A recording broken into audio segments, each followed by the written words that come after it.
নমস্কার বন্ধুরা, আজকে আমরা এই ভিডিওতে আলোচনা করব আমাদের ওয়েস্ট বেঙ্গল গভর্নমেন্টের পক্ষ থেকে চালু করা দুয়ারে শিল্প প্রকল্পের ব্যাপারে। তাহলে বন্ধুরা আসুন দেখে নিই এই প্রকল্পের মাধ্যমে কি কি সুবিধা পেতে চলেছেন আপনারা সেই ব্যাপারেই। তাহলে আসুন দেখে নিই দুয়ারে শিল্প প্রকল্পের ব্যাপারে। বলা হয়েছে পশ্চিমবঙ্গে চালু হলো দুয়ারে শিল্প প্রকল্প।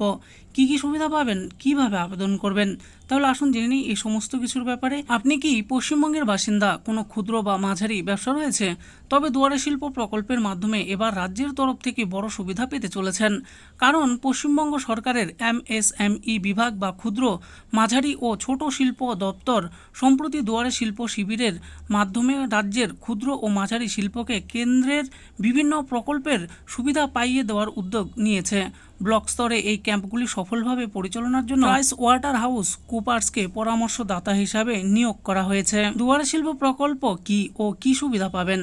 দুয়ারে উদ্যম ক্যাম্প নামে একটি প্রস্তাব ছিল, কিন্তু সরকার এই নামটি ব্যবহার না করে দুয়ারে শিল্প ক্যাম্প নামটি নির্ধারণ করেছে।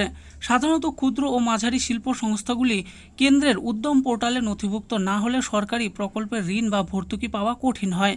পশ্চিমবঙ্গের বহু সংস্থা এখনও সরকারি খাতায় নথিভুক্ত নয়। এই সমস্যা সমাধানের লক্ষ্যে প্রতিটি ব্লকে ক্যাম্পের আয়োজনের উদ্যোগ নেওয়া হয়েছে।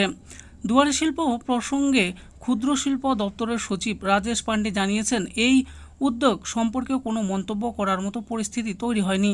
তবে দপ্তর সূত্রের মতে শিল্পের সমাধান ক্যাম্পে হস্ত ও তাঁতশিল্পকে সহায়তা দেওয়ার প্রেক্ষিতে ক্ষুদ্র শিল্পকে সামনে রেখে দুয়ারে শিল্প ক্যাম্প করার পরিকল্পনা নেওয়া হয়েছে। আগামী আগস্ট মাসে এটি চালু হতে পারে। দুয়ারে সরকারের অংশ না হয়ে এই শিবির আলাদাভাবে আয়োজন করা হবে।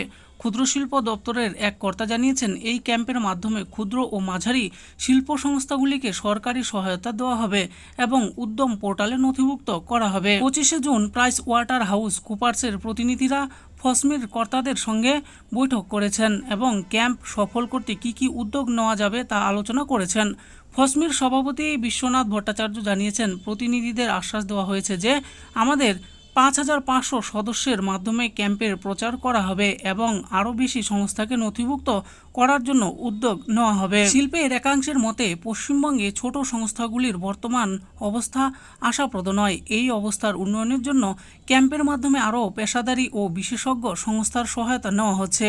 এটি কতটা সফল হয় তা সময়ই বলবে। তো বন্ধুরা দেখে নিলেন, আজকে আমরা ভিডিওতে আলোচনা করলাম আমাদের ওয়েস্ট বেঙ্গল গভর্নমেন্টের পক্ষ থেকে দুয়ারে সরকার প্রকল্পের মতো এবার দুয়ারে শিল্প প্রকল্প চালু করতে যাচ্ছেন। এই প্রকল্প আগামী মাস থেকেই শুরু হয়ে যাবে। আর এই প্রকল্প থেকে কারা কারা সুবিধা পাবেন ও কোন কোন বিষয়ের জন্য এখানে সুবিধা দেওয়া হবে সেই ব্যাপারে এই ভিডিওতে বলে দিয়েছি। আশা করি ভিডিওটি আপনাদের ভালো লেগেছে। আর এই ভিডিওটি যদি আপনাদের ভালো লেগে থাকে তাহলে অবশ্যই একটি লাইক করবেন। আরও এরকম নিত্য নতুন স্কিম ও আপডেট সম্পর্কে জানার জন্য আমাদের এই চ্যানেল গভর্নমেন্ট স্কিম পুরো চ্যানেলটিকে অবশ্যই সাবস্ক্রাইব করবেন। আর এই ভিডিওটি দেখার জন্য আপনাদের সকলকেই অসংখ্য ধন্যবাদ।